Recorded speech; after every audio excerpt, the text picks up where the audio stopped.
Hello, je suis Léna, passionnée de bien-être, mieux vivre et spiritualité. J'ai créé ce podcast pour faire connaître au plus grand nombre des méthodes alternatives pour aller mieux, que ce soit physiquement ou mentalement. Quel que soit votre problème, quelles que soient vos croyances, restons ouverts, restons curieux et testons. Et voici la suite de l'épisode sur l'harmonie sexuelle avec Claudie Coudreau. Une question qui me semble hyper importante, c'est quand on vient d'avoir des enfants, on a souvent moins envie de faire l'amour. Alors pourquoi ça ? C'est quoi les diverses causes ? Est-ce que c'est physique, psychologique ? Il y a de tout. D'abord, c'est pas vrai, il y a des femmes qui, comme moi, avaient très envie de faire l'amour tout de suite après et même pendant la grossesse. Donc, et il y a des femmes que j'ai assisté à leur accouchement, je les ai aidées et qui m'ont dit, moi, j'ai pas arrêté un vrai lapin pendant toute la grossesse. Donc, je pense que ce genre de femmes, s'il n'y a pas de douleur, elles y vont. Après, il y a la douleur, il y a plein de douleurs qui peuvent lier à une épisiotomie qui est trop serrée. Il y a des gynécos qui vont serrer trop parce qu'ils considèrent que madame est trop grande, donc ça va faire du bien au monsieur. Mais du coup, à chaque fois qu'il y a un rapport, ça se déchire. Donc ça, là, je pense que là, il faut surtout que les femmes retournent voir des gynécos ou des chirurgiens s'il y a quoi que ce soit. Les périnées complets, pareil. Les quoi ? Périnée complet, c'est-à-dire que pourquoi on fait une épisio ? C'est pas parce que pour s'amuser, c'est parce que quand on voit que ça risque de faire péter, ça pète en fait entre le vagin et l'anus, ça s'ouvre. Et après, tu vois un peu les difficultés. Ouais. Donc, on fait une épisio pour agrandir. Voilà, c'est pas pour embêter. De temps en temps, je vois des articles. Oui, les épisios, c'est dégueulasse. Non, c'est vraiment utile pour que la femme n'ait pas un périnée complet. Mais par contre, je crois qu'il y avait tendance à ce qu'il y en ait trop.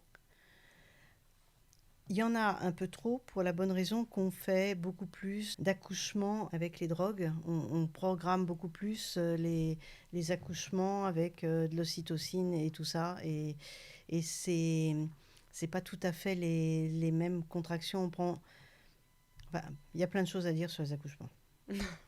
Je ne vais pas rentrer là-dedans si on en a pour longtemps. Et je ne suis pas complètement non plus spécialiste de ça. Il y a des sages-femmes qui ne touchent pas le bébé, qui attendent que le bébé vienne. Ça met le temps que ça met. Ça peut se faire à la maison. Tout ça, ça existe aussi. Il n'y a pas que la technique. Bon, enfin, en attendant, tout ce qui s'est passé pendant l'accouchement, les peurs que madame a eues, les peurs que monsieur a eues, l'horreur pour lui de voir ce sang, de voir le bébé arriver, de voir tout ça, sa femme ouverte, sa femme recousue, peut le bloquer aussi.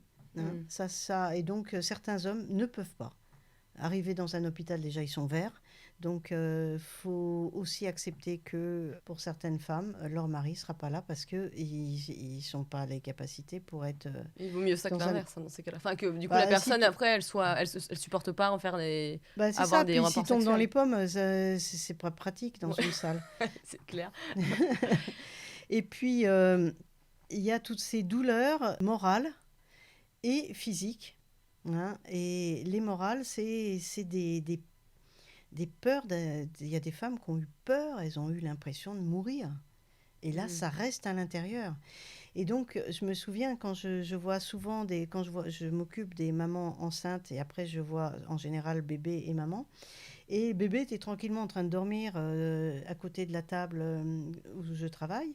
Et je mettais la main sur une zone que je sentais bloquée chez la maman. Le bébé se réveillait et pleurait. Je relâchais, il redormait. Et je passais à autre chose. Je revenais et il repleurait. Donc à un moment donné, je les ai soignés tous les deux ensemble parce que, en fait, ça parlait de l'accouchement et des angoisses qu'avait eu la maman par rapport au fait que bébé respirait plus bien. Il avait des pauses respiratoires et elle était angoissée. Ça donne des frissons. Ouais, non, mais il se passe des choses. Les anciennes sages-femmes qui pouvaient être des bonnes sœurs étaient des vraies salopes. Et elles faisaient... Les femmes hurlaient et tout. Elles étaient extrêmement désagréables avec les femmes qui accouchaient, qu'on appelle les parturientes. En fait... il y a deux sortes de blocages. Il y a des blocages émotionnels qu'on peut travailler avec les mains, avec des thérapeutes exprès. Et puis, il y a des blocages physiques liés à des blessures qu'il faut peut-être retourner et ne pas hésiter à retourner voir un gynéco qui va refaire la cicatrice si c'est nécessaire. Je connais des personnes qui ont des douleurs depuis leur accouchement. Oui, Tout le temps, ouais. elles peuvent aller voir des gens qui... Il y a des sages-femmes qui savent le faire, il y a des ostéos qui savent le faire. Ils font quoi? C'est de la manipulation pour décontracter les tissus, les fascias? C'est quoi? Alors, moi, je ne fais pas comme ça parce que je vais travailler sur l'émotion. Je vais enlever l'émotion et non pas faire des étirements. Mais donc, il y a ça, ou alors des étirements. Après, il peut y avoir aussi une communication tellement bonne avec le mari que le mari ou le partenaire, on s'en fiche, le mariage, on s'en fout, c'est qu'ils touchent, qu'ils sentent que... Voilà, après... Qu'ils remettent en confiance. Voilà. C'est beau, c'est une belle histoire dans ces cas-là. Ça peut se faire en couple. Ouais, ok, faut tester. Alors parlons de la femme un petit peu. Qu'est-ce qu'on sait sur le déclenchement des orgasmes? Alors, ça c'est important parce que je voulais y revenir. La plupart même des toubibs disent que l'orgasme est déclenché grâce au clitoris. Que tout vient du clitoris, le plaisir vient du clitoris et les autres orgasmes viennent du clitoris, ce qui est archi faux, puisqu'on sait que quand il y a le nerf du clitoris qui est atteint, en fait, on peut avoir des orgasmes plus profonds, vaginal. D'accord? Donc ça, c'est important. Donc, faut arrêter de penser que tout vient du clitoris. Par contre, comme on ne sait pas bien comment il se déclenche, on ne sait pas plus d'ailleurs pour l'homme comment il se déclenche, en tout cas, pour les femmes, on va dire que c'est le complexe urétro, donc l'urètre, clitoris et vaginal. Donc un mélange de point G, on ne sait pas bien. D'accord? On ne sait pas pourquoi. En tous les cas, ce qu'on sait, c'est que c'est des contractions qui viennent de profond, puisque ça part du fond et ça va vers l'extérieur. Ce qui fait qu'en fait, t'imagines les spermatozoïdes, comment ils doivent se battre contre ce flux. C'est-à-dire qu'ils ont intérêt à être plutôt en haut. C'est clair, c'est fou. En fait, l'orgasme ne facilite pas a priori pour faire des bébés. Ah ouais? C'est marrant, c'est con. C'est con. Ouais. Mais ça, non, parce qu'on apprend que l'orgasme va permettre aux spermatozoïdes de rester plus longtemps dans le vagin et donc va permettre d'avoir des... J'ai un peu oublié ce que ça entraîne exactement au niveau chimique. Bon, en tous les cas, c'est mieux pour la procréation. D'accord. Alors, donc tu dis que c'était moins bien pour qu'ils y accèdent, c'est ça? Mais par contre, ça les conserve plus longtemps. Voilà. D'accord, ok. Ouf, oui, on va dire ça comme ça. C'est peut-être pas tout à fait vrai, mais bon. Est-ce que toutes les femmes peuvent être vaginales et clitoridiennes? J'imagine que oui. Bah oui. Oui, sauf qu'en fait, la plupart des nanas s'arrêtent à un petit orgasme, comme les hommes d'ailleurs, on en a parlé. Il y a quelques femmes qui, une fois qu'elles ont eu un orgasme, elles arrêtent. Elles ont plus du tout envie. Je sais pas, moi, ça m'est jamais arrivé. Et je pense que beaucoup de femmes, on repart aussi sec. De même, si on continue à stimuler un homme, il perd pas sa bandaison. Donc si nous, comme en général, un homme, on jouit, il s'arrête pas, il continue. Donc on continue. Ouais, c'est marrant, c'est toute une technique, hein. C'est-à-dire qu'on est pareil. Ouais. C'est-à-dire que si, regarde, on s'arrête... Un orgasme clitoridien, on arrête de stimuler notre gland du clitoris parce qu'il ne supporte plus bien. Ouais. Le gland du pénis, pareil. Mais si on va lentement à l'intérieur, à ce moment-là, le pénis, il ne va pas perdre son érection. Ouais, c'était ça la technique. Tu vois? Donc en fait, on est exactement pareil. Et on a les mêmes tissus. La peau des couilles, c'est notre peau des grandes lèvres. Ouais. C'est génial comment c'est fait, Voilà. Quand tu épiles, tu vois tout de suite que c'est les mêmes. Ouais. Bon, avec tous les poils, on ne voit pas. Ouais. Ou alors, moi, je mets pas le miroir, mais c'est vrai que... Comme tu disais, c'est quelque chose à faire. Ça, je pense que ça, c'est le bœuf à bas nécessaire. Et toutes les femmes qui s'épilent un peu le maillot, toutes seules, elles sont habituées après à se voir.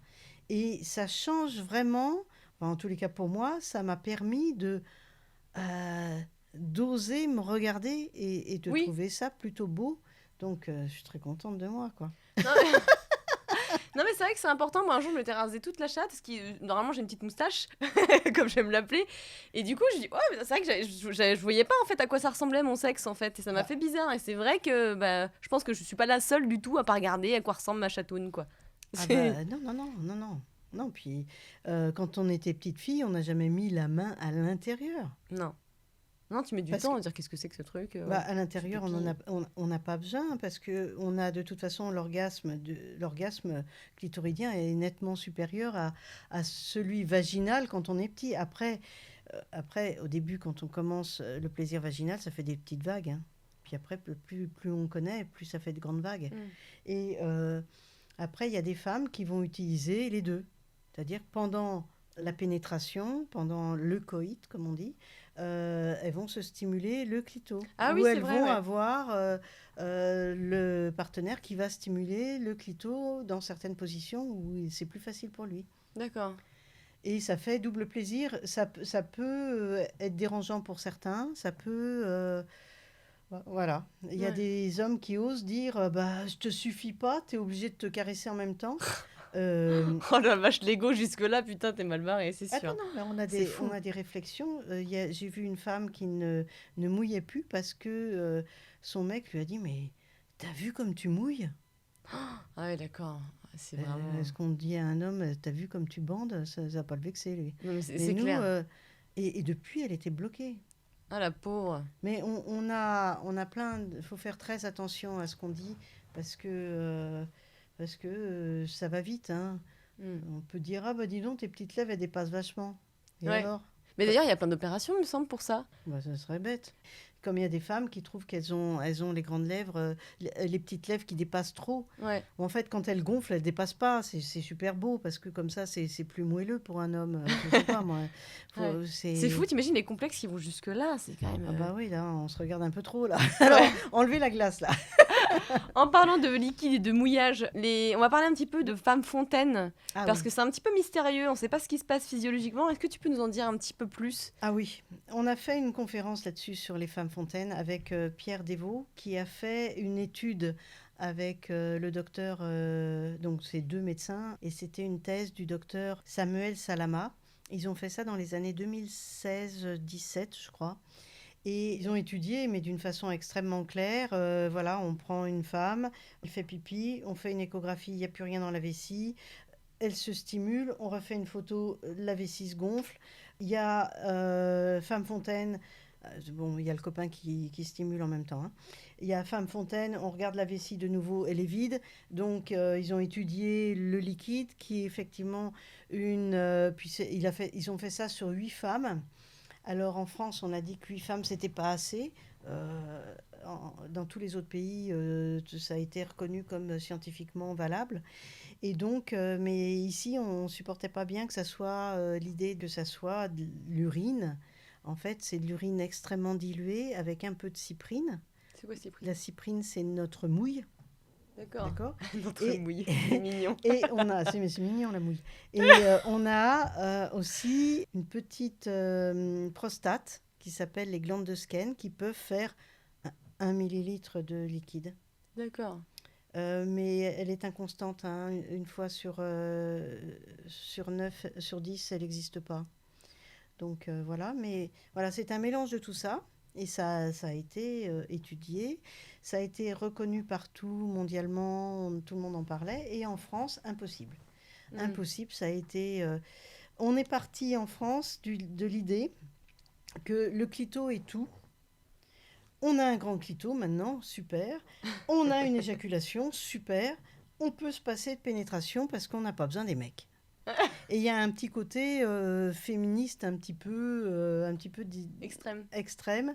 Et donc peut-être dans les journaux féminins, il y avait peut-être des féministes qui écrivaient, ou je ne sais pas. En tous les cas, ça n'a pas été retransmis en France, alors que dans tous les autres pays, on sait que c'est de l'urine. D'accord. C'est de l'urine, attention. C'est extrêmement dilué et ça arrive quand tu sais pas pourquoi la stimulation sexuelle va stimuler le rein et va faire du liquide. C'est un exudat quand même du sang, hein, donc Heureusement qu'il n'y a pas des globules rouges en même temps. Mais alors, qu'est-ce qui fait qu'on est une femme fontaine? Pourquoi certaines femmes, elles ont ça? Parce que soit le pénis va stimuler la zone à l'intérieur qui se trouve au-dessus du point G, tu avais dit tout ça. En profondeur du point G. Et là, à ce moment-là, on sent... De toute façon, on sent arriver, d'un seul coup, on a envie d'uriner. D'accord. Alors, on peut tout bloquer. Hein. Parce que ça sort de l'urètre, du coup, on est d'accord? Oui. Ouais. Non, mais remettons les points sur les i. Oui, mais c'est un mélange, parce que ça sort en même temps que les contractions. L'urètre, il est intravaginal quand on est en train de faire l'amour. Ouais, donc l'urètre, il est quand même à l'intérieur. Hein. Ah oui, c'est le bordel. C'est le bordel, donc ça vient bien de l'intérieur, tu vois ce que je veux dire. Après, quand une femme est très, très, très amoureuse, elle se lâche plus, et là, il peut y avoir cette espèce de magie qui n'est peut-être pas en relation avec la stimulation de ce point. D'accord, donc il y a un lâcher-prise qui pourrait permettre... Qui est un lâcher-prise plus grand.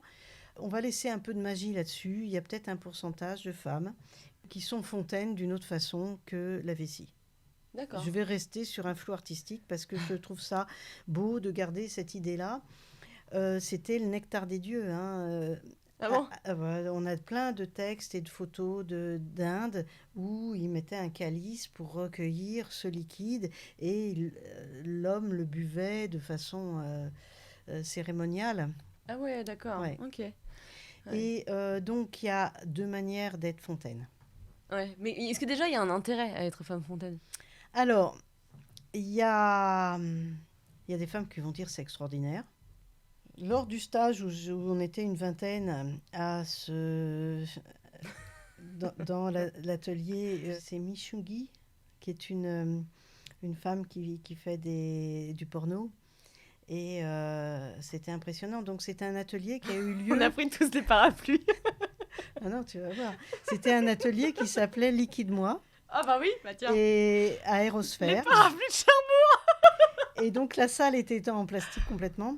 Ah oui. Et donc, on était une vingtaine de femmes, plus ou moins avec des partenaires. Elle nous reçoit à poil. Elle nous explique comment ça marche, vite fait sur un dessin. Et elle dit, bon, là, ça y est, vous vous asseyez. Non, plus loin, plus loin, plus loin. Voilà. Et là, bon, j'ai quelques godes, j'ai quelques vibros, vous allez voir. Vous pourrez les emprunter. Et là, elle prend son vibro.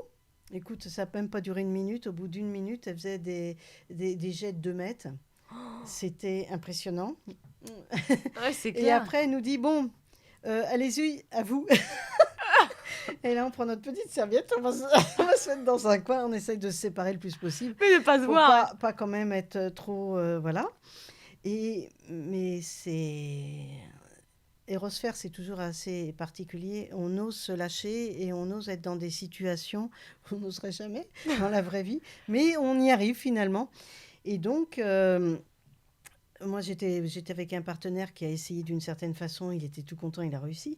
Et moi, j'ai essayé avec le vibro. J'avais un vibro avec moi qui est un aspirateur à clito et qui vibre en même temps. Sauf que le liquide est arrivé, mon aspirateur, il a aspiré tout du liquide, et il marchait plus et tout, et j'étais là. Merde. Alors j'entends d'un seul coup un fou rire, il y avait tous les gens autour de moi qui avaient regardé. Il faut être à l'aise quand même, putain. Et puis je me suis retournée vers toutes ces femmes qui étaient toutes en train plus ou moins de se palucher ou de se faire palucher. C'est quand même un petit peu... bizarre quand même. Un petit peu... Où suis-je, quoi? Mais non, mais ça te débloque complètement. Oui, c'est sûr. Après... De toute façon, tu vas pas si t'es mal à l'aise. Quand t'as ton copain qui te dit tu te caresses comment? Oh, bah je vais te montrer. Ouais. Ah, c'est fou. Non, Ouais. ça débloque vraiment. Alors maintenant, Aérosphère est tellement connu que les inscriptions, au bout de 3 jours, c'est déjà plein. Bon, enfin... Mais donc, du coup, pour en revenir, est-ce que toi... Alors, la deuxième partie, la deuxième manière de stimuler pour être fontaine, il y a la partie à l'intérieur, en faisant le mouvement vient ici, sur la partie postérieure profonde du point G. Mhm. Voilà, en appuyant quand même assez, puis essayer de pas trop vibrer parce que c'est pas très agréable. Mhm. Et puis une autre qui est connue aussi et qu'on appelle la caresse africaine. l'homme, avec son sexe, va tapoter la partie clito-urètre de la femme, tapoter comme ça. Lui, il n'est même pas en train de bander, mais à force, il va bander. Ouais. Et puis, à un moment donné, elle devient fontaine. D'accord. Ouais. En fait, quand tu stimules, et tu peux le faire avec ton vibro, c'est ce que j'ai fait quand j'ai essayé avec mon aspirateur, là. Et, quand tu stimules cette zone, à un moment donné, tu sens que tu as envie de faire pipi. Alors, tu peux bloquer, et puis pas faire. Ouais. Et puis, tu peux lâcher, et puis voilà. Mais alors, en plus de le donner aux dieux, à quoi ça sert? Enfin, est-ce que Alors, ressens... ça fait, tu vois, quand on a très envie de faire pipi, tu fais pipi, ça fait ah. Ouais, c'est ça, ouais. Et ben, ça rajoute ça à l'orgasme. Voilà, d'accord, ok. Bon, c'est mon point de vue. Mm. Mais il y a des femmes qui ne, ah, je suis fontaine, et qui On trouvent honte, je ça. pense, non? Ah non, elles ont pas honte. Non, ouais, je pensais qu'il y avait des femmes... Je suis sûre qu'il y a des femmes qui doivent avoir honte, quand même. Ah Bah, bah, si c'est le premier rapport sexuel que t'as dans un bel appart à Paris haussmannien avec un nouveau mec et que t'en mets partout... je vais te raconter. Si j'avais su ce que c'était la femme fontaine, j'aurais pas fait ça. J'étais avec mon futur mari, mais là on était jeunes, Ouais, et c'était un de mes premiers cunis. ouais. Et on était quand même dans l'attente et tout ça, hein. Donc, premier cuni. Et là, je me souviens très bien de m'être dit, ah, là, est-ce que je lâche? Est-ce que je lâche pas? Est-ce que j'ai envie de faire pipi? Ou est-ce que c'est le plaisir qui est là? Je me suis vraiment posé la question. Puis je me suis dit, oh, je lâche. Et là, ah, tu m'as pissé dessus. Ah, j'adore. Bah, je peux dire, je l'ai jamais refait, hein. Bah, non, mais exactement, par contre, il peut y avoir ce genre de phrase. Alors que maintenant que je le sais, si tu veux, bon. Après un divorce, hop là, rien à foutre, dans ta Non, gueule. là, je suis pas sûre que je le ferai dans la bouche, sauf si vous voulez vraiment, mais ça va peut-être me bloquer là. Ouais. Voilà, et donc il y a 2 techniques qui sont relativement faciles à trouver tout seul, ou en tous les cas, un homme peut facilement les trouver. Ah, moi, j'ai pas envie de nettoyer, alors je vais pas tester. Mais moi, ça m'est arrivé spontanément, je ne savais pas ce que c'était. J'ai essayé avec un god exprès pour les orgasmes vaginaux, j'ai essayé sur le point G, et puis je trouvais qu'il y avait effectivement des spasmes et tout ça, je trouve ça agréable. Puis t'en fais un, t'en fais deux, tu peux y aller, hein, tu peux. Donc, je suis paradine à ce niveau-là. Et donc, je me retrouve à d'un seul coup avoir un verre d'eau dans le lit. Et je m'y attendais pas du tout. Et je ne savais pas que c'était comme ça qu'on pouvait avoir la fontaine. Donc, je l'avais découvert avant le stage. Ouais, d'accord. Voilà. Mais je reste quand même persuadée que je suis sûre qu'il y a des femmes qui ont honte. Ah bah bien sûr, c'est pour ça qu'on fait des conférences et qu'on en parle pour arrêter d'avoir honte. À l'époque, c'était recherché. C'était béni des dieux, ça. Mais je me demande combien de pourcents de femmes, d'ailleurs, sont femmes fontaines. Ah, je sais pas combien de pourcents. En tous les cas, toutes les femmes peuvent être fontaines. Ouais. Après, toutes n'ont pas envie de lâcher. Ouais. Tu vois ce que je veux dire? Par contre, au niveau de la prostate, quand on stimule la prostate et que là, je pense que là, les hommes peuvent pas ne pas lâcher le liquide parce que ils n'ont pas le sphincter comme nous. S'il y a un orgasme de la prostate, il y a forcément la petite crème, comme tu dis? C'est pas de la crème, hein. Non, t'avais pas appelé ça la crème? Carrément, ça ressemble plus à de l'urine que de la crème. Ah, je pensais que t'avais appelé ça de la crème, mais... Non, du liquide. D'accord. Et il y a forcément du coup du liquide? Si t'es bien sur la zone, oui. D'accord. Parlons un peu de l'inverse, parlons du vaginisme. Parce que c'est assez répandu. Est-ce que tu peux nous rappeler ce que c'est? Le vaginisme, ça va avec les dyspareunies, les douleurs pendant les rapports, sauf que là, carrément, le rapport est impossible. Parce que tout est fermé. Tu as l'impression de tomber sur de l'os. C'est incroyable. L'homme, il ne peut pas rentrer du tout. On ne peut pas rentrer les doigts, rien du tout. C'est lié à des émotions, à des peurs profondes. Et je pense que associer plusieurs types de thérapies pour ça, c'est bien. Comme quoi? La thérapie manuelle avec quelqu'un avec qui soigne, qui fait des soins intimes, et la sexologie, la sexothérapie pour un peu parler des émotions, pour parler de la peur des hommes, parler de... C'est pas forcément à voir avec les mecs. Ça peut être une relation avec toi-même, le fait d'avoir peur de lâcher prise, de la vulnérabilité, ce genre de choses. Il y a diverses causes, non? Psychologiques. Oui, mais si tu es toute seule avec toi-même, tu t'en fous d'avoir le vagin fermé. Hein. Ouais, ouais. Il y a aussi différentes tailles Oui, de godes. après tu as des appareils exprès, des petits godes de tailles différentes pour exprès agrandir la zone. De même, tu as la même chose pour travailler l'ouverture anale. D'accord. Mm. Me regarde pas comme ça, toi. Oh non, ça va. Ça va. Ah, ça non. On verra, mais là, non.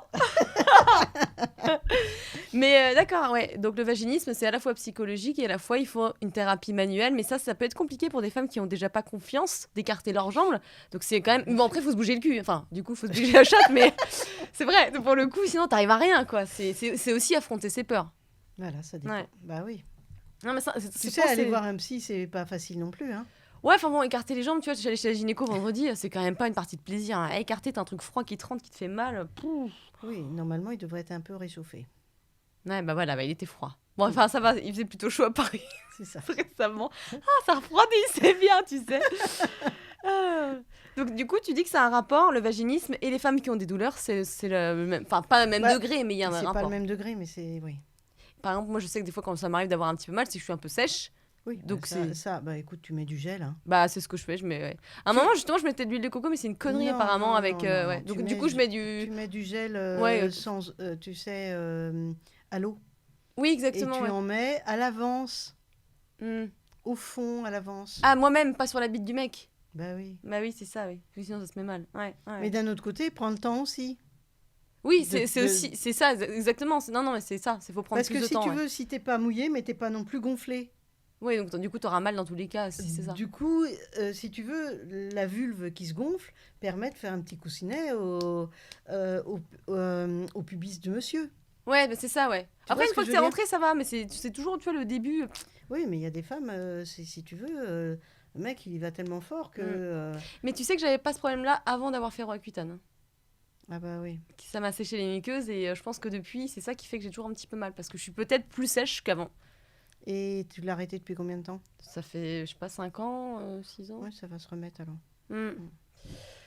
Enfin, donc, bon, bah très bien. En tout cas, je trouve que c'est important de parler de ces sujets tabous, puis d'en rigoler aussi, parce qu'après tout, on a tous une petite chatoune, un petit sexe, et puis c'est comme ça qu'on est, hein, merde. Ouais, il y en a qui ont des grands sexes. Donc, titiller la prostate. Alors, tu nous as dit que l'orgasme prostatique existait. Alors, donc, il y a deux sortes d'orgasmes prostatiques. Il y a l'orgasme prostatique que l'homme va se chercher tout seul avec un jouet qui s'appelle l'anéros, qui est un petit jouet qui fait qu'il se met dans le fion et en contractant son périnée, ça va taper sur la prostate de façon extrêmement douce. Certains hommes vont mettre 2 ans avant d'obtenir un orgasme et d'autres vont mettre 2 séances et ils vont l'obtenir. Et ça entraîne un orgasme qui peut durer des heures. Ah ouais. Des heures. En fait, pour moi, ça s'appelle plutôt, parce que c'est mon point de vue uniquement, hein, un état modifié de conscience. C'est-à-dire que tu es dans un état que nous, on a facilement, plus facilement femmes. Enfin, en tout cas, je parle pour moi. Et donc, cet orgasme, les hommes peuvent le chercher. Après, il y a des appareils qui sont différents, qui sont en plus vibrants et qui stimulent la prostate d'une façon différente. Et ça entraîne aussi des orgasmes pas possibles. Après, il y a un autre type d'orgasme quand tu fais avec un partenaire. Soit avec son doigt, s'il a le doigt assez long, où là, il y a plein de manières. On a fait une conférence là-dessus, où j'explique, je montre les dessins, comment il faut titiller tout ça. Enfin, tu fais comme tu sens. Et avec un gode recourbé, pas trop long, pas trop petit, pas trop gros non plus, parce que sinon, ça bloque le cul, l'intellect des hétéros.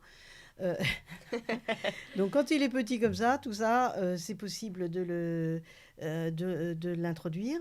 Et là, c'est un peu fatigant avec la main, mais avec une ceinture, donc en gode ceinture. La plupart des godes ceinture sont tout droits. Les sexes, les godes sont tout droits alors qu'il faut qu'ils soient incurvés. Et là, Tu prends bien sûr la personne, pas du tout en levrette. Tu la prends sur le dos pour taper sur la prostate. D'accord. Ouais. Et là, bah écoute, c'est relativement facile parce que ça peut durer très très longtemps. Mais du coup, c'est pas Jusqu'à mal temps. aussi. Pardon. Oui. Je dis c'est pas mal pour les homosexuels, les jeunes homosexuels qui savent pas ce que c'est pour s'entraîner. Ah non, non, mais les homosexuels, ils connaissent même pas ce plaisir-là. Ah bon? Bah non, parce qu'il faut avoir un sexe recourbé Ouais. adéquat. Juste D'accord. la Moi, je bonne pensais que longueur. c'était une sorte d'introduction aussi pour eux, puisque. Alors, les jeunes qui connaissent, les jeunes homos qui connaissent, bah, ils prennent avec le god D'accord. comme Ok. ça, Ouais. tu vois. Et alors là, ça entraîne effectivement, quand tu stimules la prostate de cette façon, ça entraîne du liquide qui sort par la verge au moment du plaisir. On était à notre dernière conférence sur la mécanique sexuelle des hommes. Et il y a un homme dans la salle qui a dit « J'aimerais comprendre, en fait, j'ai eu du plaisir. Enfin, c'est plus que du plaisir, c'est de la jouissance. Je sais, j'ai pas éjaculé, c'était bizarre, mais j'avais l'impression que j'avais du plaisir en vague, un peu comme les femmes. » Et je lui dis, bah, c'est exactement ça. Tu as des orgasmes comme ça, en vague, qui montent, qui descendent, qui montent, qui descendent. Et un homme qui n'est plus contrôlant, qui est complètement dans son plaisir, quand il lâche les vocalises, ça fait vachement plus de bruit. Hein. Alors, bon, il y a des hommes qui font très peu de bruit, il y a des femmes aussi, mais dans l'ensemble, si tu veux, tu vois la différence entre l'orgasme anal. Et puis tu arrives sur la prostate, ça monte en aigu. Ah, c'est rigolo ça. C'est ça. Il faut reconnaître les parties, les différents orgasmes en fonction du bruit que tu fais, tu sais. C'est ça, c'est ça. Ah, c'est marrant. Ouais. Donc, il y a aussi une autre technique, sans jouet, l'homme tout seul, qui va contracter son périnée pendant 20 minutes, une demi-heure. Et là, il peut avoir des orgasmes comme ça. D'accord. Ou une tendinite, ça dépend. Non, Non, une je rigole. tendinite du périnée, ça, faut y arriver quand même. Ouais. Et puis nous, les femmes, on a aussi un jouet avec l'aspirateur à clito. Le fameux. Le fameux, qui permet, comme il n'irrite pas le gland du clitoris, en fait, tu peux le laisser. Donc, tu as un orgasme, sur un orgasme encore, sur un orgasme, ce qui fait que tu montes de plus en plus haut et ça ressemble extrêmement bien à ce que décrit un homme dans une vidéo où il explique comment il fait en contractant son périnée. Il n'a plus besoin de son anéros. Il contracte et il montre exactement que l'orgasme, il monte. Donc, on est vraiment fait pareil. Ouais, c'est ça. On est ouais. exactement pareil, sauf que les femmes se connaissent mal quand elles débutent. Les hommes restent coincés dans leur connaissance et ne vont pas chercher plus loin. C'est vraiment ça, ouais. Et malheureusement, ce que je reproche dans l'ensemble à tout le système, c'est que on est formaté pénétration, on est formaté l'homme doit faire jouir la femme, il faut à tout prix, sinon c'est pas un bon coq.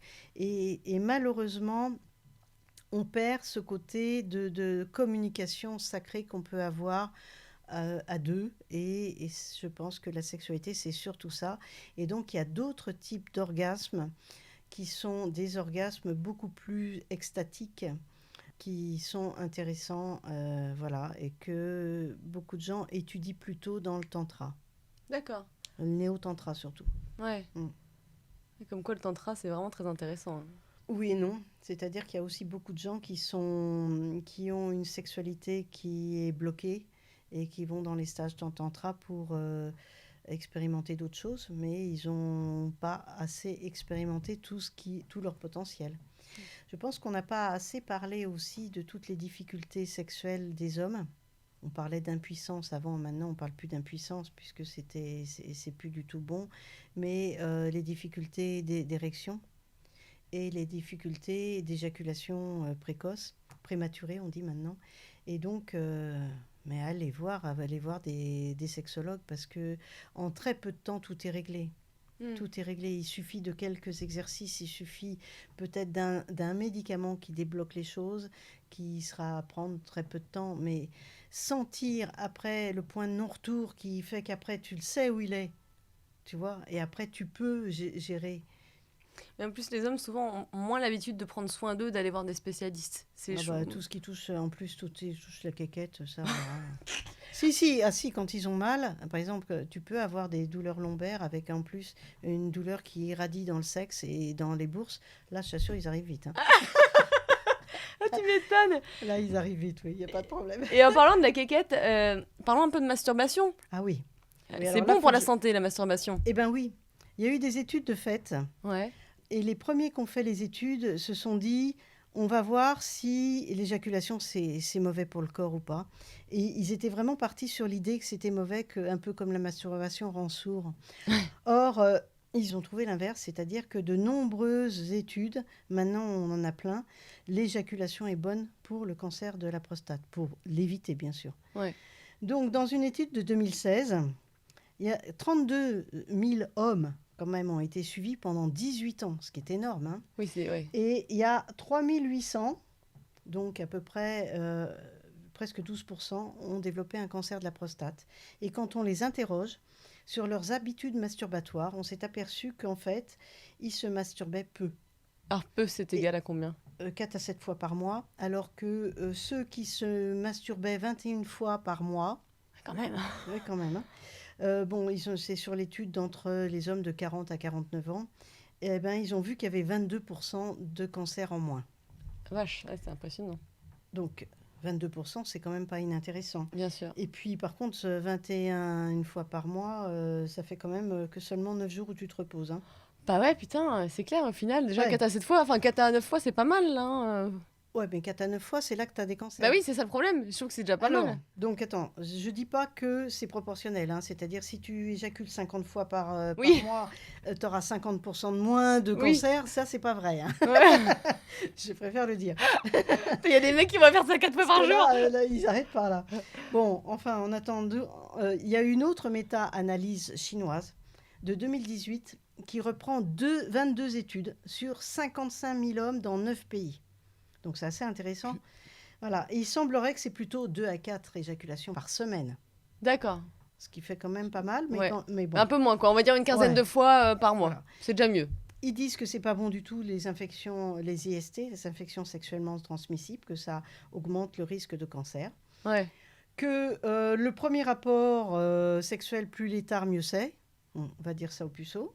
Ouais, c'est C'est c'est je ne sais bizarre. pas si ça va les faire changer vite, il faut que je me dépêche. Et puis voilà, alors on sait sur le plan scientifique qu'il y a des produits de dégradation dans le sperme, sous forme, on va dire, de radicaux libres, parce qu'il y a des produits qui ont des noms un peu bizarres, comme la putrécine, qui pue. Bon. Alors on dit que donc il y a des radicaux libres qui seraient oncogènes, c'est-à-dire qui provoqueraient plus facilement des cancers sur les cellules prostatiques. Et donc c'est peut-être pas mal que ça soit nettoyé régulièrement. Un peu comme nettoyer un émonctoire. Quoi. Ça paraît logique, quoi, une petite détox de la bite.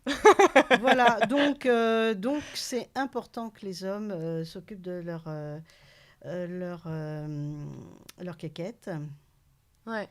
Après, devant un porno, je ne suis pas sûre, c'est la facilité, et ça, c'est à eux de le voir, hein, mais bon. Ouais. Faites travailler un peu l'imagination. Ouais, mais l'imagination, ils l'ont eu comme ça. C'est clair. Déjà, ils l'ont comme ça depuis longtemps, Ouais. tu vois. Ouais, ouais. Ouais, mais enfin bon, ce qui serait bien, c'est que les hommes comme les femmes expérimentent de plus en plus, soient moins dans la performance d'avoir des orgasmes, la performance d'être un bon coup, que ce soit pour l'homme comme pour la femme. Et n'oublie pas que la sexualité est sacrée et que le plus important, c'est la communion à deux. Oh, c'est beau et c'est très vrai. C'est très beau. C'est pas mal, hein? Ouais, Hmm. ouais. J'aurais presque envie de finir, mais je vais quand même vite fait te poser des questions sur ton Vas-y. institut, parce que Oui, c'est vrai. C'est important. histoire que tu nous dises, parce que ça n'est pas encore entièrement sorti. Donc dis-nous en plus un petit peu sur l'institut que tu as créé, qui s'appelle Voilà. l'Institut pour l'harmonie sexuelle. Voilà, l'Institut, en fait, va avoir 3 parties. Pour l'instant, on n'a que la première partie, c'est-à-dire on a le site internet. On a, ça va servir cet institut va servir de communication au grand public de tout ce qu'on a sur le plan scientifique. Mais ensuite, on aura même les thèses des gens qui passent les diplômes de sexologues. Donc, ça sera on aura beaucoup de textes, beaucoup de vidéos. Et on va faire non seulement d'autres vidéos et d'autres conférences, mais on va faire aussi des ateliers. On va faire les dimanches de l'Institut à partir du début d'année sur des sujets bien Précis. amusants. Ouais. Bien amusants aussi. Ouais.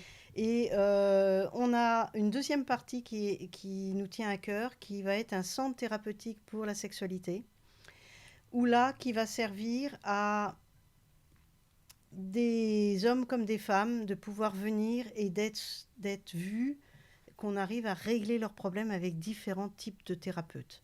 C'est-à-dire quand on est complètement bloqué, fermé, qu'on a du mal à se faire toucher, et bien passer par le toucher peut-être.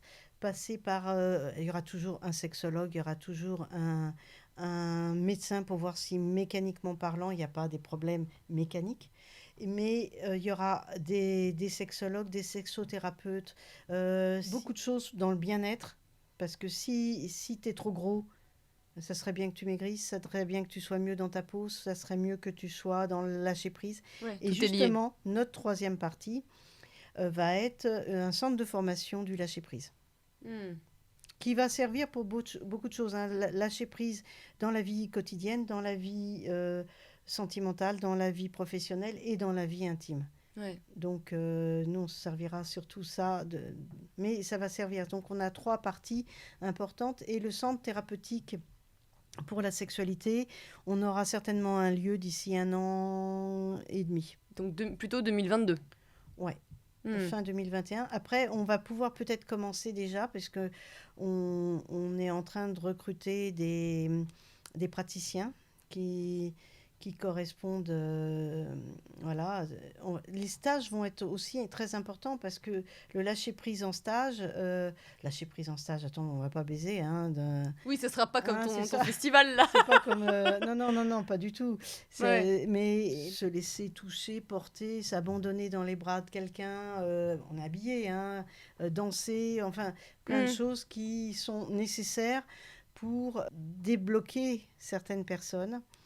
La connaissance aussi de la sexualité est fondamentale pour débloquer aussi les choses. Ouais. Donc si on a un problème, que ce soit du vaginisme, que ce soit un problème de, je sais pas, pour un mec, etc., on pourra venir dans ce centre. Bien sûr. Vous traiterez de tout. Parce qu'il y a quand même un certain nombre de gens qui vont pas avoir un sexologue, parce que c'est marqué en gros sexologue. Ouais. Alors que là, ça sera marqué en Institut pour l'harmonie sexuelle. Oui, il y aura des stages et tout, donc ça fera moins peur. Et il y aura, voilà, vous pouvez prendre rendez-vous là pour... ou faire des conférences, des stages. Voilà, et puis faire un petit bilan, quel est votre problème et tout, on vous propose ça. C'est sûr que ça ne va pas être remboursé par la Sécu, hein, parce que s'il y a 10 personnes, rien que sur ta problématique de sexualité, ça va pas coûter, ça ne va pas être remboursé par la Sécu. Mais bon... Donc, la sexualité fait partie des choses importantes dans la vie, et je pense que c'est, même si on essaye justement en tant que centre de formation pour le lâcher-prise, ça peut faire partie du prix qui nous permettrait après de prendre en charge le reste. Mais voilà. Donc donc restez au courant, regardez sur le site, parce qu'il y a déjà des vidéos. Alors, le site a été changé il n'y a pas longtemps, donc maintenant il s'appelle institutharmoniesexuelle.com, et là vraiment il est bien, et on va encore faire plein de vidéos. On a une chaîne YouTube, on a un Facebook, on a Instagram qui va s'améliorer. Alors on va finir par un petit jeu de questions-réponses. L'idée c'est de répondre rapidement à une petite série de questions. S'il ne devait rester qu'un livre, lequel serait-il ? Faire l'amour de façon divine. Voilà, c'est ça. De qui ? Barry Long, Long. Okay. Une habitude à prendre ? S'occuper de sa sexualité. Une habitude à supprimer ? Regarder la télé. Un moyen de se relaxer rapidement ? Prendre des bains si on peut. La médecine alternative à tester impérativement ? Toutes les médecines alternatives. Ok. Quel est ton mantra ? De ne pas en avoir. Quel conseil te donnerais-tu à ton plus jeune toi, 10 ans plus tôt, par exemple ? Ou 20 ans plus tôt, enfin comme tu veux, quoi. J'aurais dû commencer par Aérosphère avant. On finit en beauté, en toute beauté. Merci Claudie. À bientôt.